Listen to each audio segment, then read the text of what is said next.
Oi, gente, a gente está aqui para falar um pouco sobre a relação entre a obesidade e as doenças oncológicas. Eu sou Olivia Porto, sou médica endocrinologista do Centro de Diabetes e Obesidade do Hospital Alemão Oswaldo Cruz. Eu sou a Renata Dalpino, amiga da Lívia e também coordenadora médica do Centro de Oncologia do Hospital Alemão Oswaldo Cruz. Quando o paciente tem a relação do peso com a estatura, que a gente chama de IMC, acima de 25, é um paciente já fora do peso. Então, independente dessa classificação, é um paciente que eu tenho que ficar alerta, principalmente se ele tiver histórico de doenças metabólicas, como diabetes, como históricos de cânceres, mas ele pode ter uma gordura visceral. E essa gordura visceral, que é a distribuição de uma gordura ruim, né, que a gente fala, é principalmente uma gordura inflamatória. Então, a liberação de enzimas de atividade inflamatória termina deixando o organismo inteiro numa atividade de inflamação importante, e essa inflamação crônica e essa inflamação constante é importante para o desenvolvimento de câncer. E a doutora Lívia colocou muito bem que essa inflamação crônica ela é responsável pelo aumento de risco de diversos tipos de câncer, mas a gente já conhece outras duas coisinhas que podem fazer com que a obesidade aumente o risco de câncer. Então, principalmente quando a gente pensa nas mulheres, né, existe um acúmulo maior de estrogênio por conta da quantidade excessiva de gordura, e isso vai, por exemplo, aumentar o risco de câncer de endométrio, de câncer de mama nas mulheres obesas. E uma outra relação também, que a Lívia sabe muito bem disso, é a resistência à insulina que existe no paciente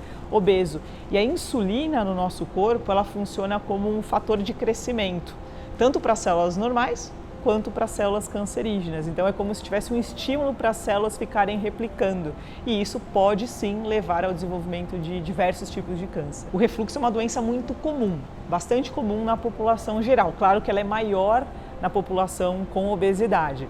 E nem todo mundo com refluxo vai ter câncer. Existe uma pequena proporção dos pacientes com refluxo que vão ter câncer.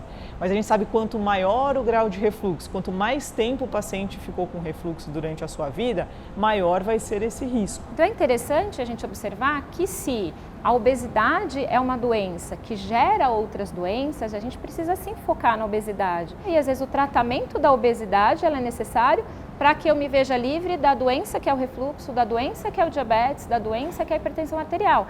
Então a não negligência em relação ao tratamento da obesidade, ela é interessante em relação a isso. Então tem uma relação forte do refluxo, todo mundo vai querer tratar o refluxo, mas e o que causou ele? Então a gente tem que procurar tentar vir lá do início. A maneira de prevenir é a orientação.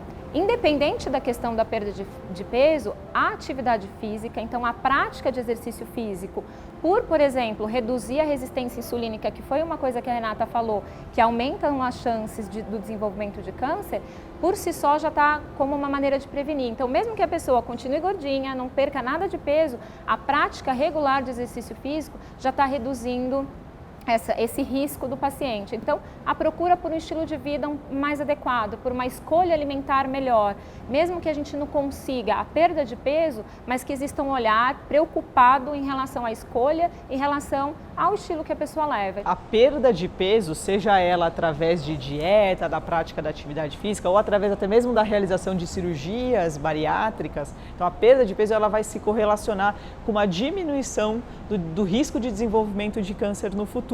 A gente tem dados enormes populacionais de pacientes, por exemplo, que fizeram cirurgia bariátrica e a gente sabe que a cirurgia bariátrica tem uma chance maior de levar a uma perda mais eficaz de peso. E esses pacientes têm uma diminuição do risco de diversos tipos de câncer ao longo do tempo. Então, por isso a importância do tratamento da obesidade, seja ele com atividade física, tratamento farmacológico ou mesmo tratamento cirúrgico.